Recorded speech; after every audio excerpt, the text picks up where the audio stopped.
We're going to get started now. People will join us because I think there'll be a number of people joining us over the next few minutes, but I want to get started. So let's get rolling. Hello, everyone. My name is Joel Obermeyer. I'm the executive director and founder of Widen the Circle. I'm super excited about today's event about Emmett Till. Today's topic honestly couldn't be more relevant. There is, as many of us know, there is what I think of as a war of memory going on. About people trying to erase history, the history of American racism and bigotry, or they're trying to minimize its importance. And it's essential that more Americans are confronted with the truth and lies about our own really hard history. A key example of this is the Emmett Till story, the murder that took place in 1955. And all three of our panelists are among America's leading experts on this event. And, the distortions and lies that have been told about it, resistance to learning about it. And so let's start here. I'm going to wait another 20 seconds and I'd like to meet them. So if we could bring them all up. Beautiful. So first we have the Reverend Willie Williams. Willie, welcome so much. Thank you so much for coming. It's good to have you here. Reverend Williams serves as the pastor at the Raleigh United Methodist Church in Sumner, Mississippi.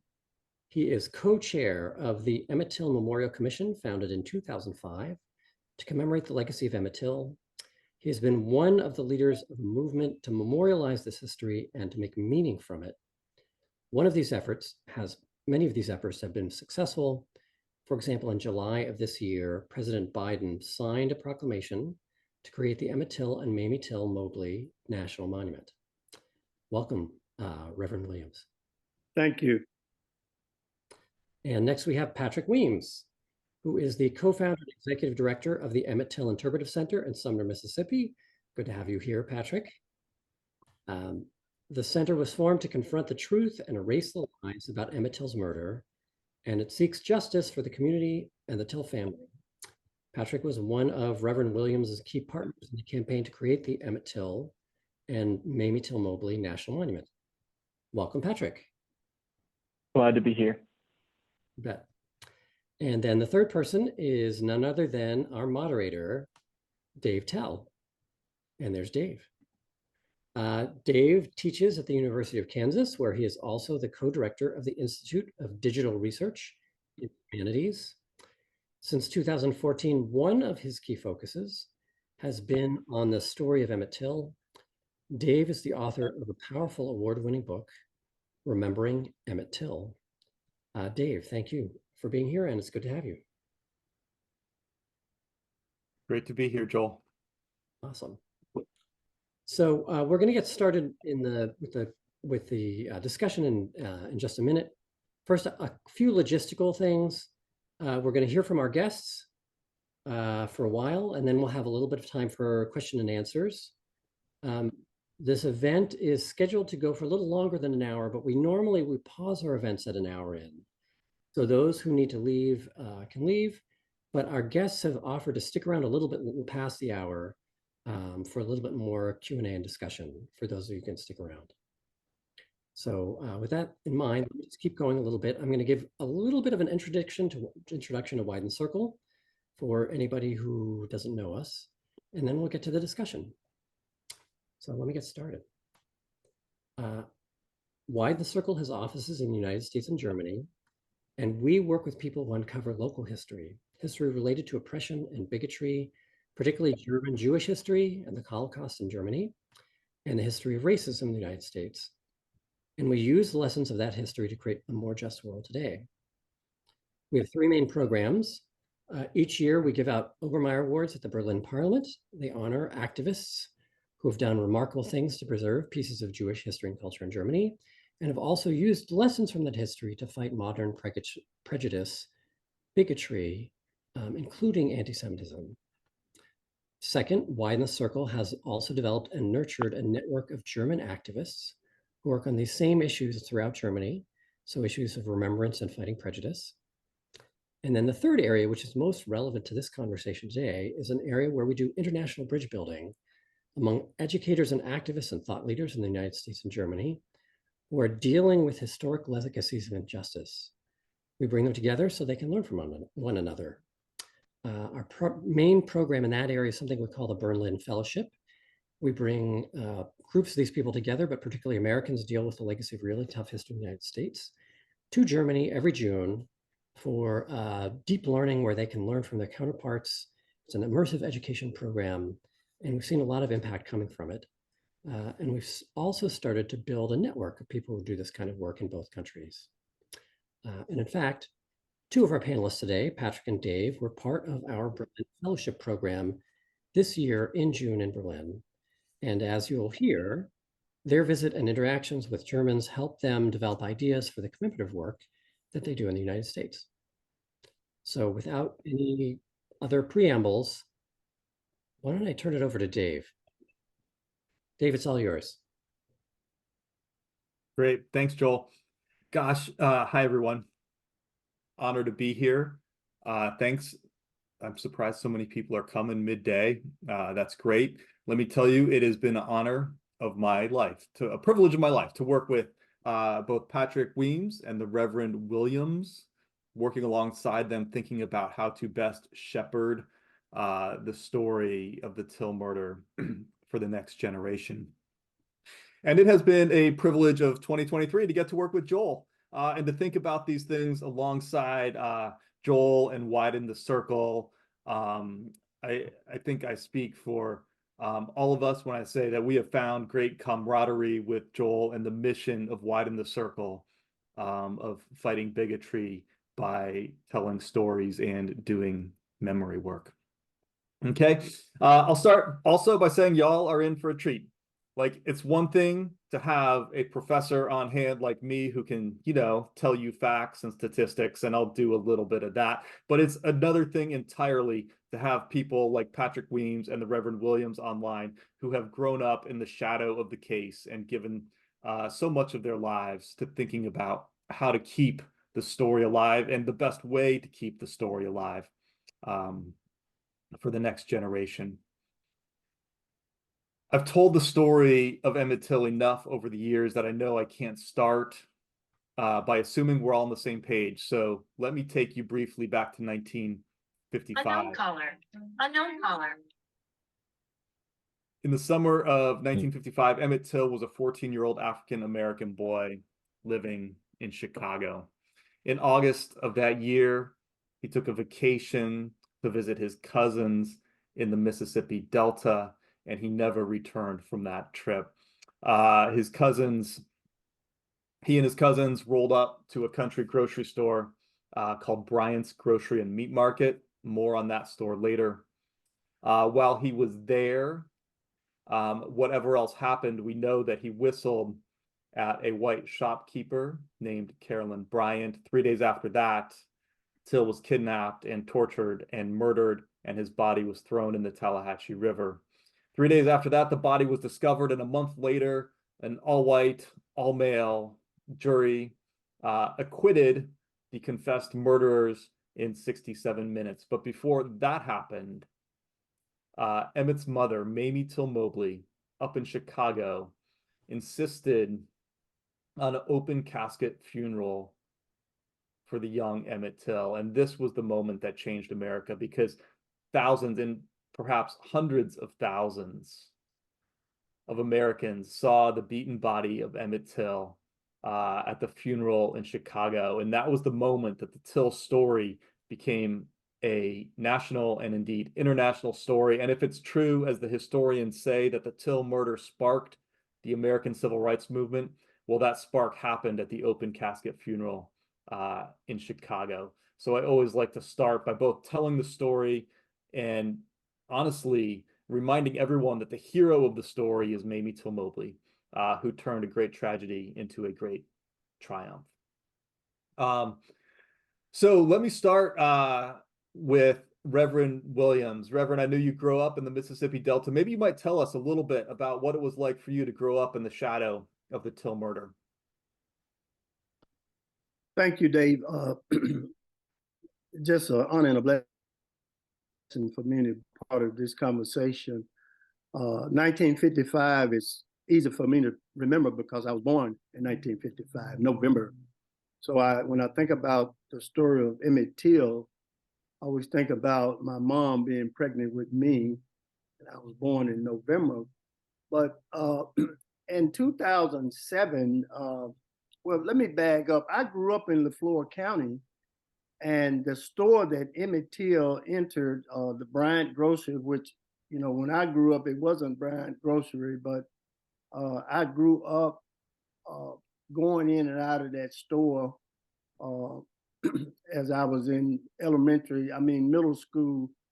And so I was familiar with the area, but didn't know anything about the history of the store. So growing up in the Mississippi Delta uh, in Leflore County, and then eventually in my adult life moved to Tallahatchie County.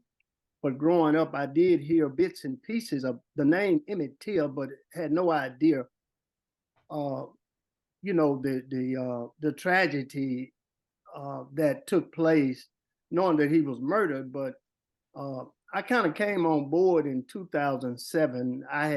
Someone had asked me uh, to be a part of the public apology, and the apology took place in 2007, and my role was to do the closing prayer and the benediction.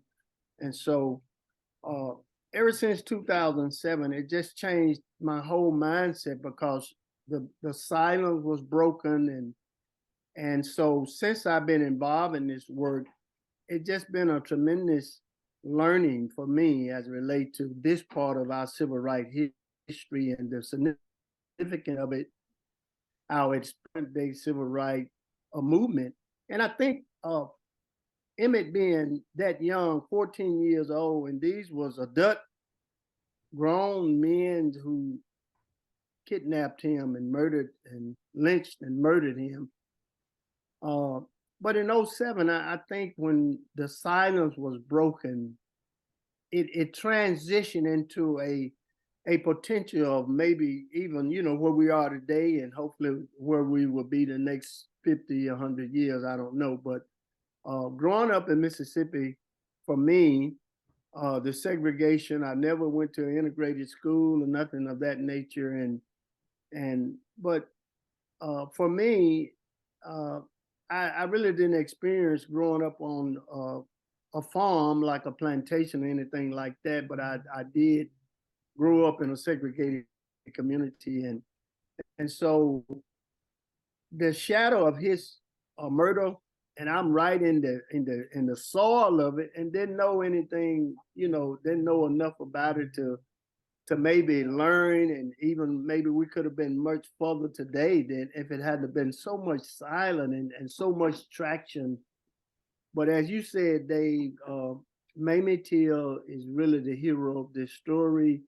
And so I think for me, even though it was a tragedy, but I feel like for Tallahatchie County and this community where I live now, and the courage the late Jerome Little, first elected supervisor of Tallahatchie County, a Black supervisor, the vision he had. And I just wish he could have lived long enough to see some of the fruit of some of this. And so it's just the beginning. It's not the end. It's just the beginning. So I'll stop right there. And Thank you, Reverend Williams. Love it. We're going to come back to the 2007 moment in a second. But first, I want to toss it to Patrick, who grew up a couple hours south and a couple decades later. And Patrick, what was it like growing up for you vis-a-vis the Till murder? So I was born 30 years after Reverend Williams, but have a very similar experience. But first, I want to thank Joel for creating this opportunity for us to have this conversation. It's been just an honor to be a part of Widening the Circle. It's helped me. It's helped our staff. It's helped our organization grow. So we're indebted to his leadership, and also to Dave Tell, who came along in this work in 2014. Created the Emmett Till Memory Project. We are so glad to be doing this work with you, Dave. I grew up in outside of Jackson, Mississippi, in a predominantly white suburb, and it wasn't until I was 18 years old that I learned about Emmett Till. And at 18, you think you know everything. You have it all figured out. You have the entire world you figured out, right? And then here came this bomb that a teacher dropped on me. Michelle Purdy was her name. It was my senior year, it was my last semester in high school. And she went out of her way to teach about Emmett Till. And I think for me, it was a beginning of a crack in how I saw Mississippi. I saw Mississippi as backwards, that it would never change, and that if I wanted to be successful, I needed to leave the state. That's how much that without teaching, that was what I was learning. And so luckily I left, but came back. I went to school in New Orleans, but came to the University of Mississippi.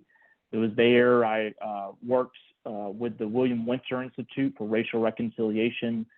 The Winter Institute worked with communities that had undergone historical racial trauma. Places like Philadelphia, Mississippi, where 3 civil rights workers were killed in 1964.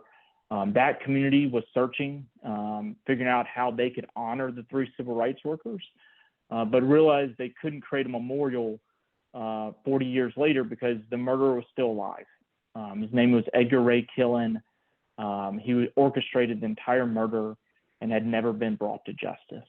And so that community did a call for justice to break the silence. That led to the conviction 41 years to the date of the murder, June 21st, 2005. Tallahatchie County saw that. And while I was a college student, I was able to go to Tallahatchie County from Oxford back and forth and sit in a room of just an incredible group of people. Reverend Williams already mentioned Jerome Little, who was the first Black board of supervisors. He grew up 3 miles where the courthouse where the men were released and not convicted.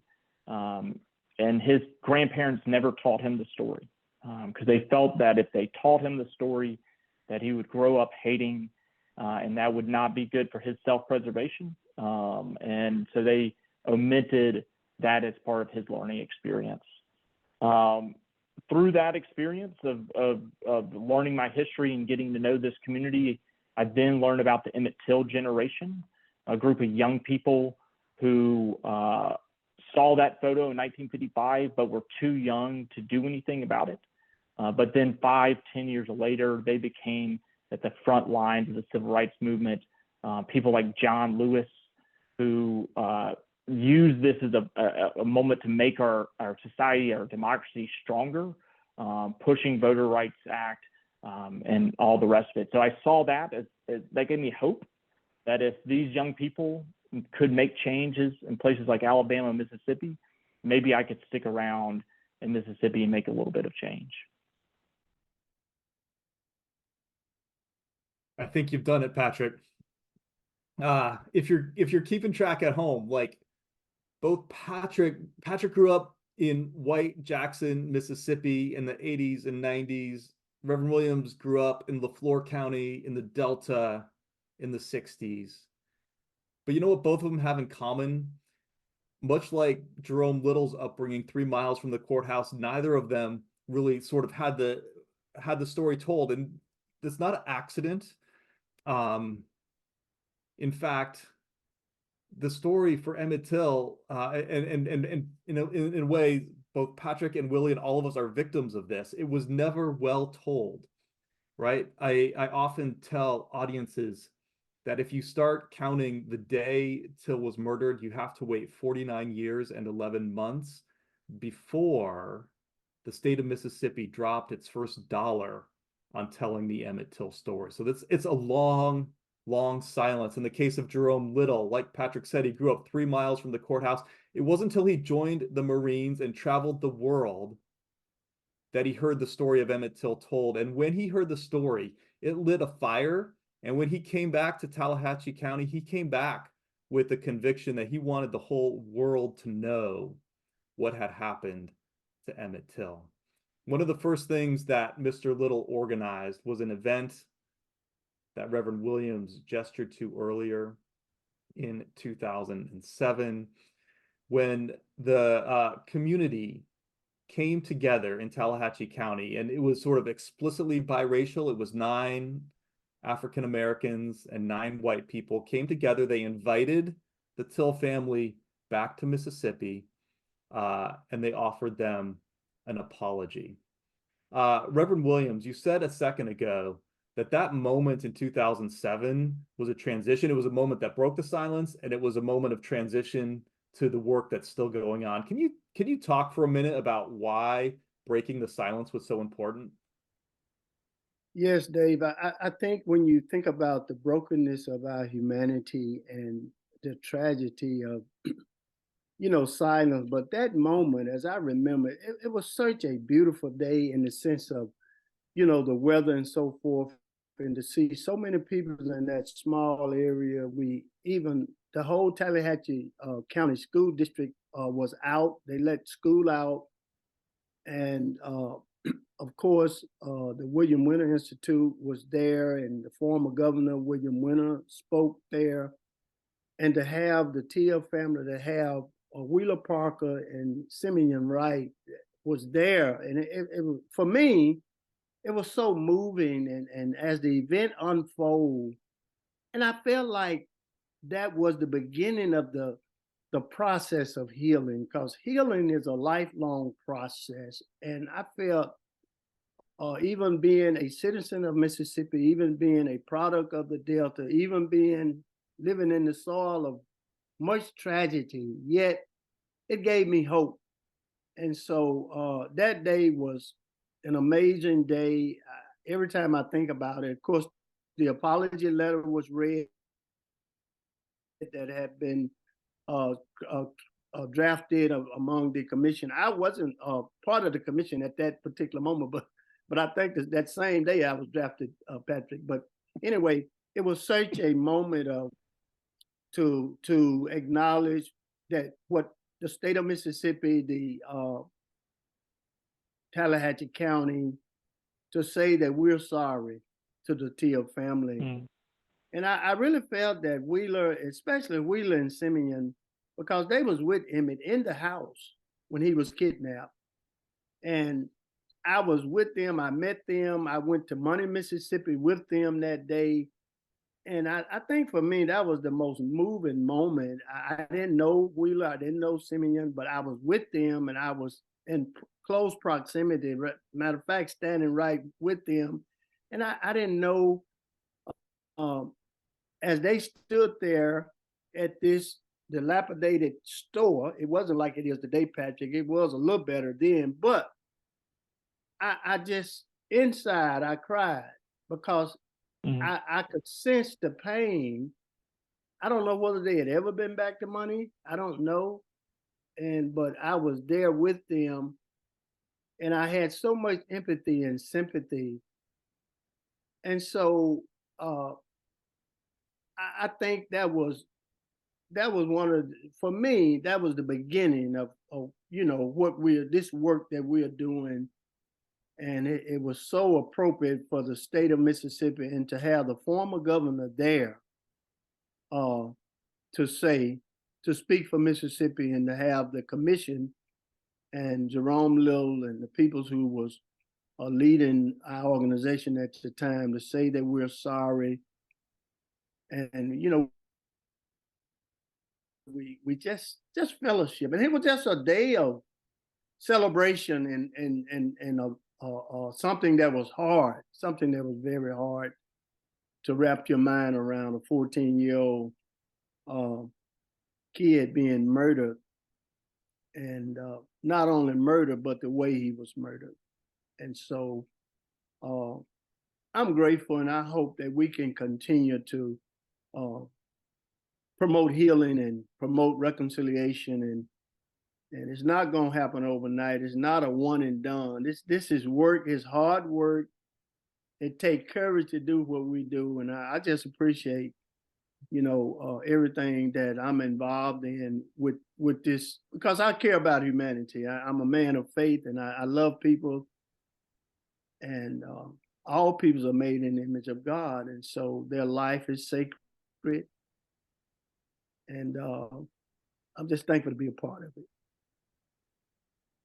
Patrick, I believe you too were at that event in 2007. Can you talk a little bit about what that event meant to you and how it launched some of the work that you're doing now? Yeah, beautiful to hear Reverend Williams' words. And I think there's two takeaways from me that day. One was one of the Till family members came up and said that they had been holding their breath for 50 years. And after hearing that apology, they could finally exhale. That was profound. The other was to later talking to other Black board members who were deeply involved in this apology. They talked about that the apology was to Emmett Till, but it also felt like an apology to their family and to others who maybe hadn't lost somebody directly, but had suffered consequences for just being Black in the Mississippi Delta, and what that was like for them to finally hear a state-sanctioned apology from the county and have Governor Winter there representing that. And then always the highest hope was that for the president to eventually acknowledge this. And I think we were able to get that this summer when President Biden in the White House declared the Emmett and Mamie Till National Monument. But words, apology are just words on a piece of paper, right? And unless there's action behind them, they're pretty hollow. And so what was remarkable was that this community organization in one of the poorest states in the poorest county in that state found the resources to begin putting up historical markers throughout the county to live out that first line that racial reconciliation begins by telling the truth. We put up historical markers at the river site. We put historical markers up in Glendora, where the gin fan was stolen and put around Emmett Till's neck. We put it at the funeral home where Emmett was laid before he went to Chicago. And then we began restoring our courthouse back to the way it looked in 1955. And if you ever get the opportunity, the chance to visit Mississippi, you'll be able to go into that courtroom. And it is beautifully preserved. It is a place where we have conversations about justice, where young people create documentary films in the summer and show those films in that courtroom where this injustice happened. They get to tell new stories about what they want to see their community look like in the future. And so it's, I think we're living out that apology. And that is a much harder road, but it is something that we've been able to do together as a multiracial commission. And so, yeah, it's to have the park designated this summer was a big step in our journey, but there is work to be done. Yeah, living out the creed. I mean, like Patrick said, that's the hard part. And in this case, it's been made all the harder and all the more difficult by the external challenges y'all have faced as you try to sort of carry out the spirit of 2007 and do the hard work and the good work of telling stories in the name of justice. So, Reverend Williams, could you tell us a little bit about like what has happened to the signs that your organization has put up over the years and how you have responded to that? Yes, Dave, particularly the grab all landing, the Riverside sign, it's been shot up multiple times, and I think it can create a kind of mindset, or we are taking us back to 55 or beyond 55, and that type of thing. But I think our main focus was to just stay focused. Every time they shot a sign up, we would, get somehow, some way, we'll get funds to help. We kept putting up the signs and so forth. And I think probably, Patrick, the last time we got a bulletproof sign up now, which someone in New York paid for dedicated it or whatever, but it didn't discourage us. We were so focused on the mission and the work. And it's just amazing how that sign, uh, you know, the traveling exhibit, Let the World See, it was birthed out of this sign being shot up and the Children's Museum in Indianapolis getting in touch with us. And so we was encouraged because we know we wasn't alone. It wasn't just about our little community. I don't know who shot the sign up, but it but the thing is, what they meant for evil, it gave even more people involved, and so I think this good work that we're doing, and when I say we, I'm just not talking about our organization, what you guys are doing in Germany, in the whole era of this type of work in the U.S. So the sign is just a sign. I mean, the meaning of the sign is what we stay focused on, and so I'm just grateful that we was able to just continue, and I think we got such fortitude in our hearts and minds to make sure we pass the baton well in this work. We want to set the preference as, we're not trying to promote hate. We're not trying to promote vengeance and nothing of that sort. We're just trying to add value to people's lives, and hopefully, because this work gonna outlive all of us. I think that it's important for us to occupy while we have a moment, keep our hands to the plow and stay focused, because we all have a certain limit of time. We're gonna be out of here, and so we want to leave the world better than we found it. So that's the sign been, and we still have, we have these markers, and they are good teaching tool. They tell the story, and hopefully we can continue to grow our organization in a way that could be inviting, and you can trust the work we're doing. And so yeah, that sign work was really, when we rededicated that sign, Patrick, at the last time we put up the bulletproof sign, it was an amazing event, man. I mean, the weather was so beautiful, and we just to see the cars. Here we are in the middle of nowhere, man. And all of these people, it was such a great motivation for the country, really. For me, it was to see. And I never forget, I talked with our former co-chair, and he shared something with me that really touched me. And he's 90 years old now. And he said that was probably one of the most moving events that he had experienced when we rededicated that sign. And I really felt like it came from his heart. And it was just a moving thing for all of us, I think. So, yeah. That's amazing, Reverend Williams. I think the 57 people on this call are a testament that your work is, in fact, leaving the world a better place.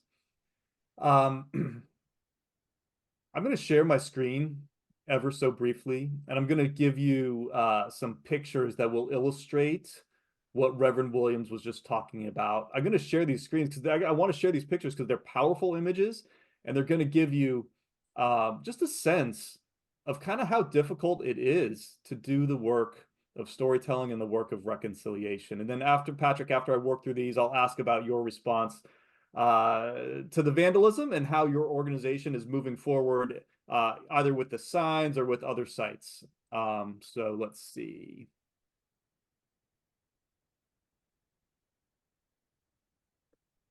All right, I think you all can see this. I love sharing this image because it's a way to convey how quickly the vandalism came. The vandalism came so quickly. The first sign was erected in March of 2008, and the vandalism came so quickly that there is, to my knowledge, no extant photograph of a pre-vandalized sign.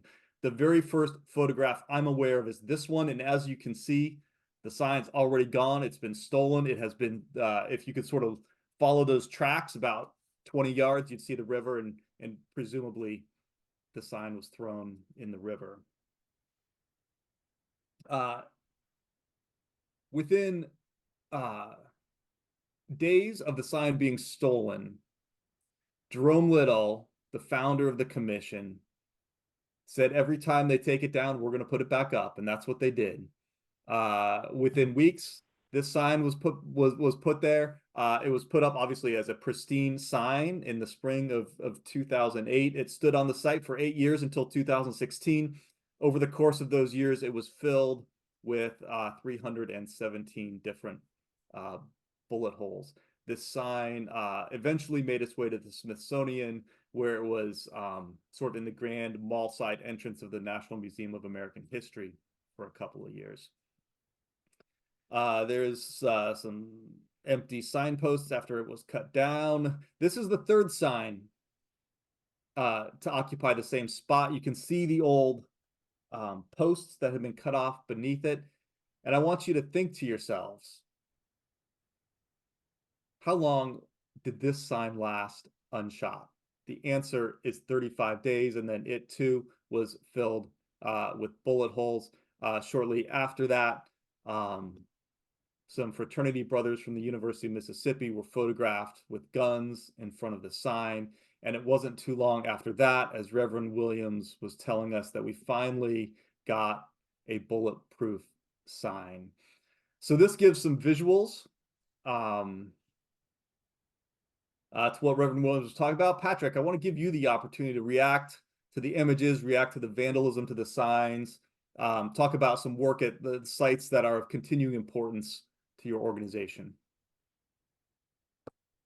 Yeah, I mean, I think it begs the question, why is it so difficult to tell the story of a 14-year-old child who was murdered almost 70 years ago, right? Why is it so difficult to tell his story? And it reminds us of what we're up against, right? That there is still this undercurrent feeling of erasure, feeling of being threatened by even just trying to tell the story of a child. We moved from that position, that bulletproof marker was put up. We also had a white supremacist group come soon after that sign was put up as well. And luckily we were able to catch them on camera before they did anything to the sign. But it kept our onward journey. We then launched a campaign to create a national park, a federally protected national park with national park rangers who could help interpret this story alongside of us. And that was designated this summer. And so there were 3 sites that were designated: the courthouse in Sumner, Mississippi, Roberts Temple, Church of God in Christ, where the open casket was held by Mamie Till for her son in 1955, and for the open casket. And then that river site is now part of the national parks. And so we had a dedication this summer with the Assistant Secretary of the Interior and with Congressman Thompson out at that site. And so it is this onward, one step forward, one step back type of progress. What we're currently looking to do, right, because the work is not done just because we've got this federal designation, is to save the other historic sites, so that the grocery store that was referenced by Reverend Williams and by Dave, this is the site that kind of kicked off this whole domino effect that led to the start of the civil rights movement in the United States. That site is badly vandalized, and it's by neglect, right? So the owners of that store have purposely let it fall into complete disrepair, and it is currently just a ruined site. And our hope is to try to get that site eventually. Another site is the barn where the actual lynching of Emmett Till took place. There's no historical marker there. 2 years ago, we worked with that community outside of Drew, Mississippi, to do the first memorial service out at the barn. And the mayor of that town, a Black woman, had death threats for even participating in doing a memorial for Emmett Till out at the barn. And so, the work will continue, and it takes people of goodwill. Reverend Williams is one of the finest, but there are many others, both in our community and around the world, who've encouraged us to keep going. And some of that came from that process of going to Germany, learning from other memory workers, getting ideas, getting a respite, getting a break, in some ways from the Mississippi context, to understand that this is all of our shared responsibility and how we remember, and understanding that we have to have a shared history if we're going to have a shared future. Thanks, Patrick. Okay.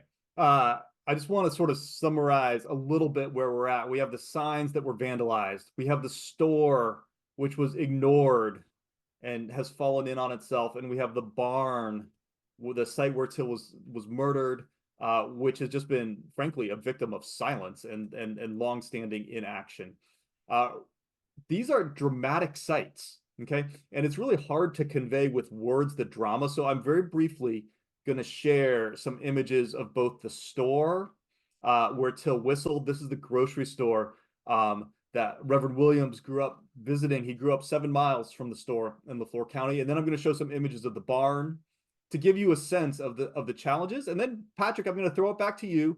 I'm going to ask just real precisely, how did going to Germany change your thinking on these two sites? So let me throw up some images here.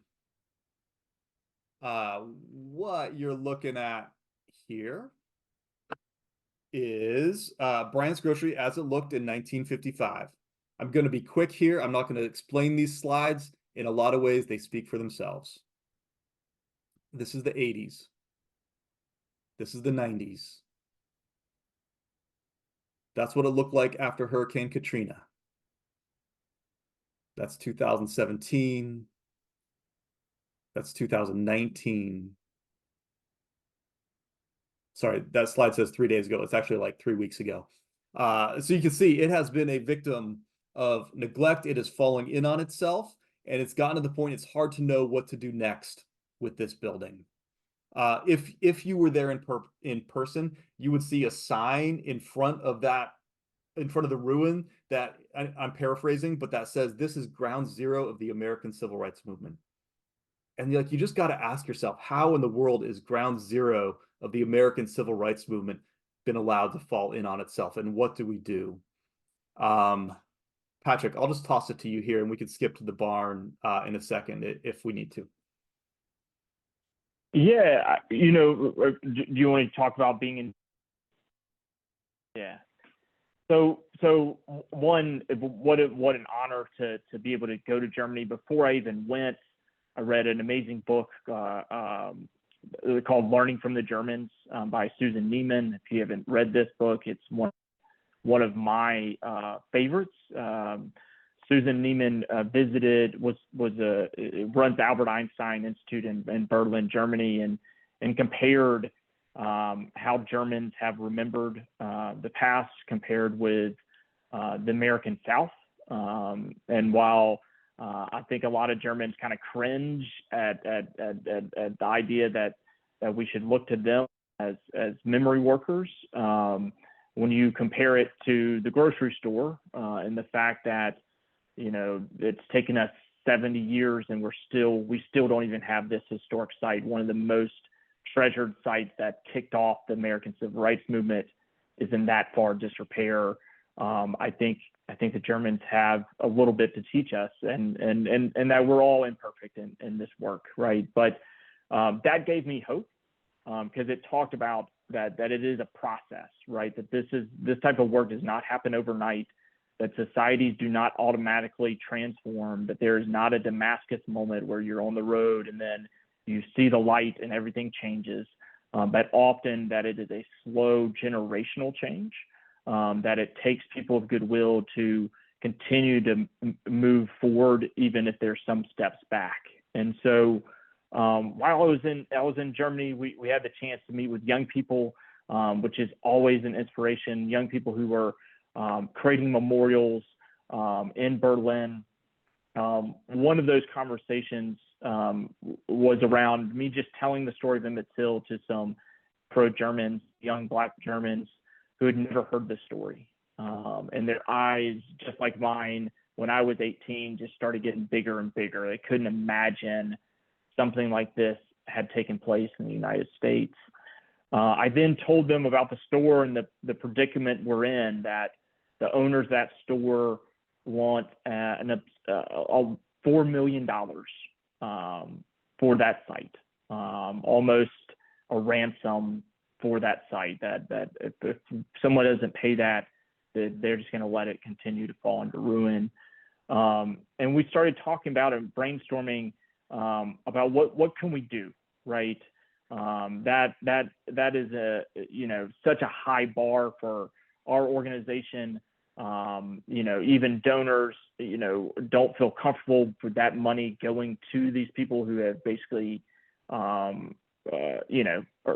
not doing the right thing. Do we give them money for holding it hostage? And so we started contemplating, well, what do you do with the land across the street, or the land in the adjacent area? Could that be a space for a memorial? And I told them of the story of Mose Wright. Mose was Emmett's great uncle, who Emmett was staying with that night. And the murderers came into his house, kidnapped Emmett, and he had no repercussion. In 1955, he couldn't just easily pick up the phone and call the police. He had to go to the white landowner's house next door to even beg him to call the police to investigate this kidnapping and later lynching and murder. And so Mose did something remarkable that year. He testified in court, knowing that he would be subjected to potential murder himself, that people would come and try to find him after he did this. He pointed out the murderers in the courtroom here in Sumner, Mississippi. And the question was asked, do you know the men that killed Emmett Till? And he stood up and he pointed. Got the blurry background, but this was a infamous photograph that was taken. That a black journalist from Memphis, Tennessee, took this photograph of Mose Wright pointing at the two murderers. It's the first time that a black man had done something like this in Mississippi. And so their idea was, not to engage these landowners who are letting the site go and fall into disrepair, but to begin a conversation about how you create a memorial across the street that then talks and engages this site. And for me, it opened up this idea that what we're doing right now is the memorial, right? This conversation that 50 of us are having across, globally, right, from all around the world, is part of the memorial. And the purpose of this memory work is to strengthen our democracy, to help us have a multicultural democracy. This is something that we're all of us are trying to figure out. Is as Reverend Williams has talked about, we're not doing this for vengeance. We're doing this to strengthen our societal norms and our democratic practices. And so, how do you, even in the quest to create a memorial, create those democratic values and norms, so that the memorial reflects those norms, but also strengthens our civic courage, right? As we learned in Germany, the civic courage to continue this work. And so we've been on that path. We'll hopefully be able to share next week some announcements about the barn site, and our quest to secure that site. But that grocery store is still in conversation, but that we need to flood the imagination and make it all of our responsibility on saving sites like this. Do y'all see why I love working with Reverend Williams and with Patrick and with Joel? Look, in a second, we're going to open it up to a few questions. And I encourage you, even now, to jot your questions for Reverend Williams and for Patrick. Just throw them in the chat and we'll get to them in a second. But as we move to that Q&A moment, I just want to stress two things. First, do you see the sympathy? Is that the right word? Like the sort of alignment of the work Patrick and Reverend Williams are doing in Mississippi with the work that Joel is fostering in Berlin with Widen the Circle. Okay. From the moment I met Joel about 18 months ago, I was struck that the mission of Widen the Circle, as it's stated in a large font across the top of their webpage, it reads "Fighting Bigotry, Starting with History." I was struck from the moment I saw that on its sort of how it resonates with the first sentence of the apology that was read in Tallahatchie County in 2007, right? Patrick mentioned it earlier, but that apology begins, "We believe that racial reconciliation starts with telling the truth." Okay, right? We have two groups here. And no wonder when Patrick and I went to Germany, what we found was we were inspired about how to do memory work back in America, right? Because it's the same dynamics in both places, right? Let me show you finally some quick images of the barn, and then take a few quick questions. Okay, so this is what the barn looked like in 1955. Emmett Till was killed on the very sort of right-hand portion of the barn, kind of directly beneath the back end of that pickup truck. Here's what the barn looks like right now. And I also love to show this picture. The barn there is on the left. The house, which was not there in 55, is on the right. It's a haunting picture, isn't it? It's haunting because you could drive by it and never know what happened, right? But what I learned in Germany and what Patrick and Reverend Williams have been practicing for a decade is that having these conversations on Zoom and at the site is like the necessary first step to do the work to create a memorial infrastructure around these sites. I already see questions flooding or trickling in. Keep them coming, and I will curate them as best as I can. This first question is this. It says, "Do you receive visitors from other American cities doing memorial work like yours?" Yes. We get visitors from Tulsa, Oklahoma, from Little Rock, from all around the country that are on their own path to remember. I got an email this morning from a group in Memphis, Tennessee, that's trying to figure out their church. Behind their church, there was a slave trading auction site. They're trying to figure out what to do with that space. And so oftentimes we are all pilgrims on this journey of figuring out how to remember this hidden history. And it wasn't alone, right? This is just the most well-known lynching, but how do we do that? And then I'll maybe let Reverend Williams talk about, just being invited to Philadelphia, Mississippi last week, where the 3 civil rights workers, Andrew Goodman, Mickey Shorner, and James Chaney, were murdered in 1964 for registering Black people to vote. You want to talk about being at that church? Yeah, thank you, Patrick. We were just in Philadelphia, Mississippi last week at the Mount Zion United Methodist Church, which is a place that was connected with the 3 civil rights workers. The church been burned twice. We had an opportunity to talk with a lady that was alive and living there and left Mississippi, lived in New York, Ohio. Now she's back in Mississippi. But what a powerful way to try to promote this and to know that we're not alone. It's funny, Dave, the barn is something that's new to me. I grew up in Leflore County. I know about Drew, but I had no idea about a barn. So the first time I went to the barn, Patrick and myself and my vice chair was able to have a conversation with the dentist, the doctor that lived there. And we were just there last week or whenever with Robert Roberts, who interviewed.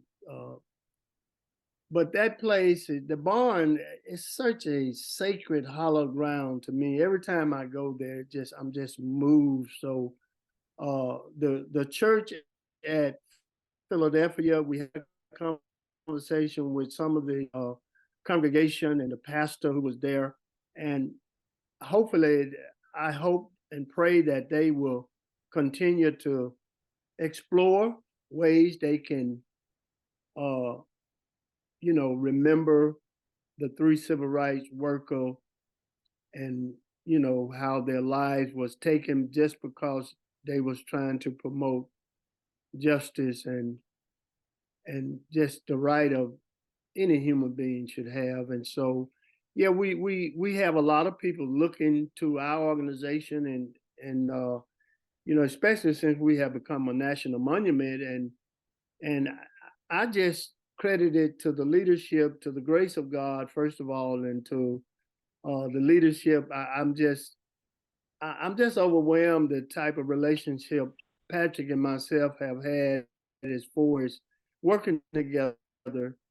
And there's a big spread between our age, but so I'm a young old guy, so I think I kind of gel with him. But this memory work, this memorial work is so important, and I hope we can, help encourage other community to preserve the monument, the history and those important geographical space, and not let it do what have happened in Money, Mississippi. So we're just trying to be encouraging to other peoples. Yeah. All right. The questions are indeed now flowing, indeed flooding the chat, and we're going to get to them because we're going to do a soft close on the hour, but then we'll come back. And if you can hang around, great. There's at least 7, 8 more questions there that we can get to. But first, I need to throw it back to either Rebecca or Joel, who will sort of close out the official part of our program. You bet. Then Reverend Williams, Patrick, and I will hang out as needed and get to these other list of great questions. Wonderful. Dave, thank you. Thank you. So we're going to do what we call a soft close. What that really just means is there's a little closing message here, but anybody wants to stick around and ask questions, Dave, Patrick, and Reverend Williams have all agreed to stick around. So I hope you'll do that because we have so many good questions here. So this is a part where I just want to pause and say thank you. Thank you to Dave, thank you to Patrick, thank you to Reverend Williams for your insights. Thank you to everyone for their thoughtful questions. As I said, we'll get to a lot of them soon. We're pretty close to the end of the hour. And again, because we have so many questions here, we're going to keep going for a little while. But before we do, I just want to give a couple pieces of information. Anyone who would like more information about Widen the Circle, please go to our website, widenthecircle.org. I believe we'll put it in chat. Coming next month on Monday, January 29th, we have the annual Obermeyer Awards, where we will honor 7 incredible, really incredible, award winners in Berlin. The event is at 12:30 p.m. Eastern Time at Live, and it'll be live streamed on our website, but we also do a rebroadcast that evening, also available on our website, and anybody who has registered for this event, which I assume is everyone here, will get information about that event. So again, thanks to everyone for joining us. I will now hand it back to Dave and to Patrick and Williams to continue to pose a few questions and have a little more discussion. If you need to drop off, please do. But hopefully most of you will stick around. So let's go. Dave, back to you. Thanks, Joel. When Patrick and I were in Berlin this summer, we had the incredible honor of spending some time with Katarina Oguntoya. Forgive me if I'm mispronouncing that. Katarina, I see in the chat you have something to say, so please unmute yourself. Anything you have to say, I'm going to give you a platform. Yeah, thanks. Sorry, my battery is very low, so I hope don't have to plug here. So anyway, thank you very much for this event. I'm so glad that I could make it here. And thanks for the whole information. All through my youth, I mean, I'm now 65. And when I was a teenager, I also was very influenced by learning about the story and the hardships. But to know that it is so also a turning point for the civil rights movement, that I didn't know, was very informative. Because I do this work here in Berlin, in Germany too, with the memory work. I had two suggestions. One thing is that we use a lot of art in our project. Our project is called Jolly Bar, and we work with all age groups. And I think what I always thought was also for our Holocaust memorial work, it's so important to engage the young people. How do you get the young people to feel it? Because, you know, the generation of the witnesses is dying out, who really reach the young people, but then we need other methods also to reach young people. And we use a lot of very stuff that is very haptical, you know, that to feel, and to have artists come in and work with young people is very helpful. And I thought, as long as we don't have the big memorials and the work you're working towards now, maybe a mobile memorial would be great, like a workshop with youngsters, with 14-year-olds. Also, of course, they can be age mixes, but also to focus on these young people to really say, let them do something like, for example, one thing we had a felt artist, and she's a great art, just a genius. But anyway, she, for us, invented, because I wanted the kids to get an image of Black role models. So she helped us to create with felting images. Like there's of course also the quilt working. You know, you can make images with the quilt working. And when I saw this shop, the photos of the original shop, and then going down, I thought that was such a visual image. That would be so wonderful to have that in a quilt workshop or in a felting workshop, where the kids would create these images, and you then have a big carpet with images made by the kids on these shop, this place that is so forgotten. And that carpet could be then hanged anywhere, and then you can have a ceremonial anywhere, and the young people part to that images. You know, that's just what approach I have, you know, to try and get the parts of the young people in, and the parts of people who are there, and to make them participate in creating that memory and make it a living thing. Yeah, that was just my idea. And and also to have the artist, you know, what art helps us to create in the end is that can transform the pain and the trauma and make it speakable again. You know, you had this talking about it. You didn't hear about it for so long. So what Audrey said, make it from silence to speech to action, you know, like to remember that. And so it's important to have these artists come in, work with the lay people, or make our memorials to help us transform this memory. And what I had to do, or my big approach when I was doing this anti-racist work in Germany, is to make people not dread, oh my God, I have to confront this trauma. This is you know, making me cringe and stiff.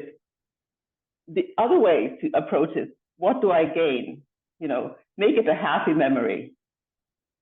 You know, this Emmett Till, I just saw on Wikipedia the images, and there's this laughing young boy, you know, like whose heart wouldn't melt?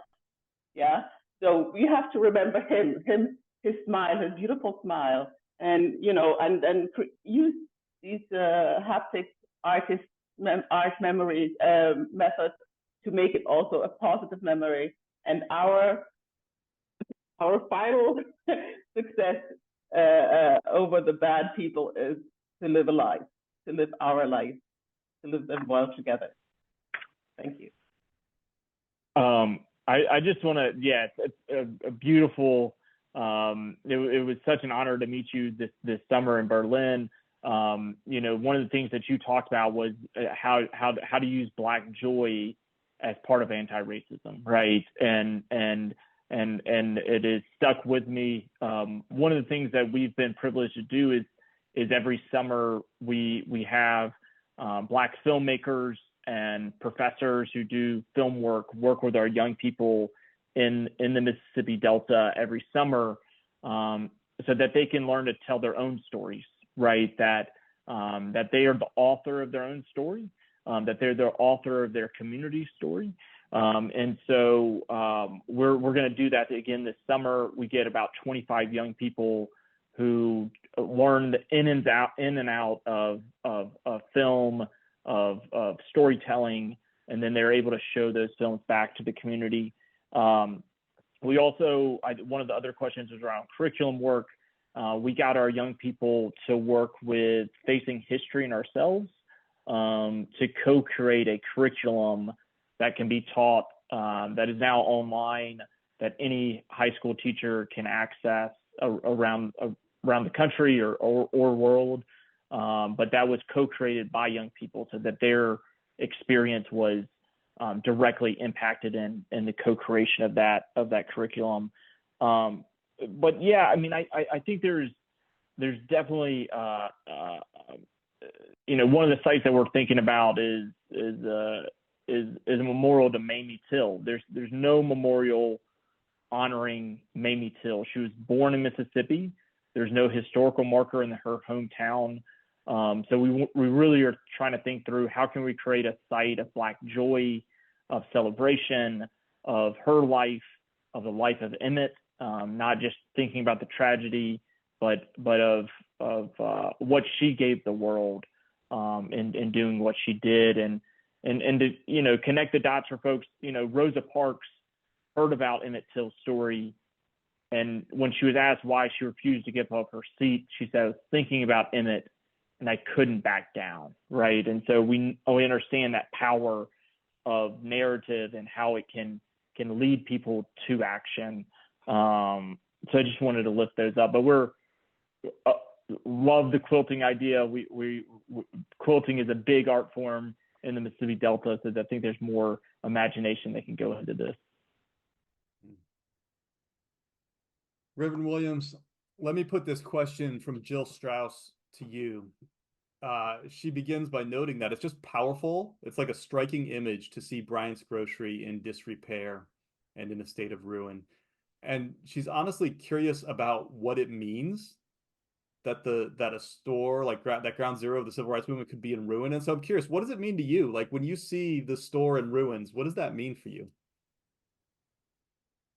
Well, one of the things it registered in my mind is the fact that our work is not done yet. And the intentionality, you don't always know people's motive, but sometimes their motives is very clear. And so, but in spite of that, for me, I always want to see the good, you know, in every situation. If you look hard enough, you can find something positive. So just listening to what you just said about Germany, that I love that happy, how can you continue to be motivated by a happy memory? So that when you look at that store in Money, Mississippi, and how it had just deteriorated, and so I think about the same thing that happened in Tukwila, Mississippi, the funeral home. So when I look at the funeral home, I say, why? Why would even in a town not associated with landowners or anything of that sort, why did the funeral home get demolished? And I can remember when it was standing, it could have been well preserved. But I think one of the things that, what can we learn from that? Even though, for example, there are still other ways that we can be creative. You know, you just talked about the quilting, you just talked about, so I think some things are intentionally as it relates to what happened to Emmett, why was the silence for 50 years? Well, that didn't happen by accident. That was intentional. And so what do you do with it? You take it and you have to continue to be creative. And there are some options that we can still, use it as a tool to even a historical site that's important, the ground zero of the civil rights movement. Let's overcome that with not giving up and just trying to continue to engage, not just a building, the building is important. No one can take away the memory. Only we can do that if we just let it go. So if we just hang in here and take what's left and let's breathe life into it. Because life is not in a building, it's in a person. And so we have to keep the life going. The life of Emmett Till will continue to live in our memory, continue to live, in our society unless we allow it to die. Amen. Amen. I feel like we're not going to end on that, but we could end on that because that was a powerful statement. This next question is for both of you. It's a great question. I don't know the contributor, Paul Liffman, but it's a great question. He writes, what new kinds of solidarity did the biracial process of formulating a collective apology create? And how has that collective apology been received in Tallahatchie County? Let me just speak quickly. Just for me, growing up in Mississippi, growing up in the Mississippi Delta, growing up in a small community, small town, to see Black and white come together, I think if we can exemplify and see if it can be done in Sumner, Mississippi, it gives hope that we can work, we can do a better job, but it's not going to happen by accident. It's everything we have done with this work as far as a community and biracial, it's been intentional. It haven't been by accident. But at the same time, our goal is to get to the point, get to a place where it really shouldn't matter what color your skin is. We have a common goal, a common cause. And so I'm excited about what we did achieve. And sometimes what's the word I'm looking for? The stereotype. How do we overcome the stereotype of trying to define? And one of the things that I kind of push back on sometimes is allowing, people who really don't know, but yet try to define who we are as a community.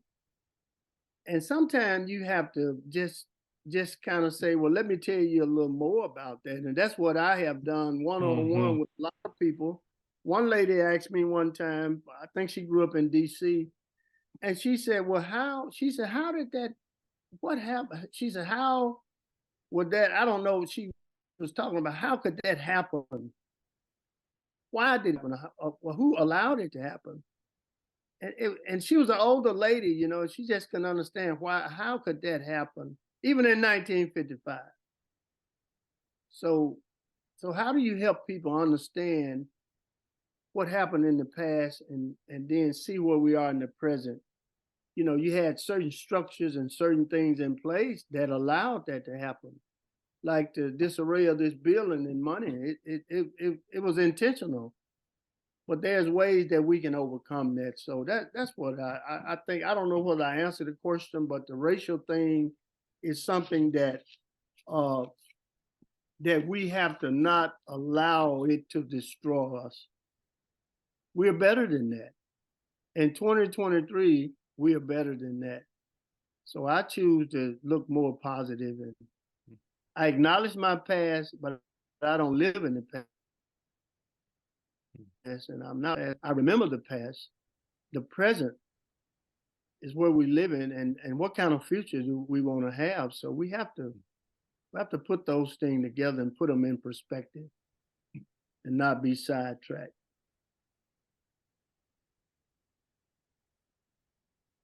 Patrick, when I think about the question, what kinds of solidarity does the process of doing the work create? It kind of reminds me back to the mission statement, racial reconciliation begins with telling the truth. To bring us home, could you just like reflect on how that has happened? Like, how has doing the work created reconciliation in the Delta and beyond? Yeah, we talk about one of our exhibits that's traveling the country. It's going to be at the University of Kansas, hopefully be in other cities around the U.S., maybe Berlin eventually. It talks about the ripples of justice and the act, the resilience and the remembrance that Emmett Till did created this ripple of justice throughout our country, the United States, and around the world. And so I think about our work in preservation and remembering as being part of that ripple. Oftentimes it is that one-on-one conversations. One of our signs in front of the courthouse, the same day that we put it up, someone wanted to rip it out of the ground. And one of our board members who passed away this year, she went down and talked to this older white man and said, why are you ripping this out? He said, well, I want to know who's behind this, who put this up. And he was thinking maybe someone from the federal government or the state government. And she said, we did, the local community did. And she was married to the mayor at the time, and she started listing the members of the commission.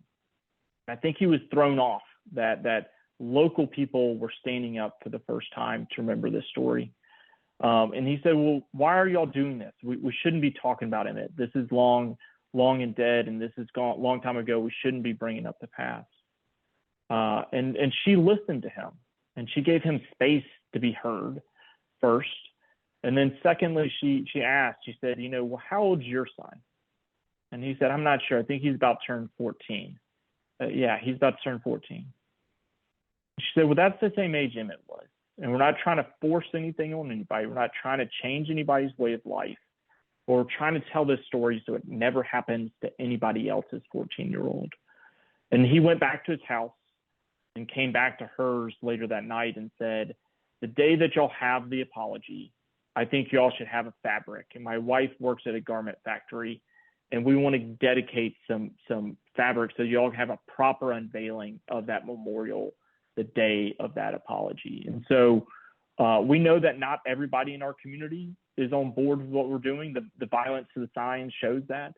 But Reverend Williams and our board and our community, people of goodwill are locking arms and saying, never again, right? This is not going to happen in our community to another 14-year-old child. I love that story. Joel, Rebecca, close us out here. You bet. I don't know. Hold on, let me make sure I'm here. You can see me? Great. I don't know how to end an event any better than that story, Patrick. So thank you. Thank you for that. Other than just to say thank you to Reverend Williams. Thank you to Patrick. Thank you to Dave for your insights and everybody with their questions. I think you have given us a lot of food for thought. Dave and Patrick, you gave me a lot of food for thought in Germany when you were there.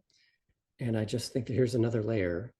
And so I wish everybody a good contemplation of the lessons we've heard today. So thank you for joining us. Thank you, Joel. Thank you for your work. Thanks, everybody. Thank you, Joel. Thank you. Thank you, Bye, Dave. everyone. Thank you. God bless. Right. Be well.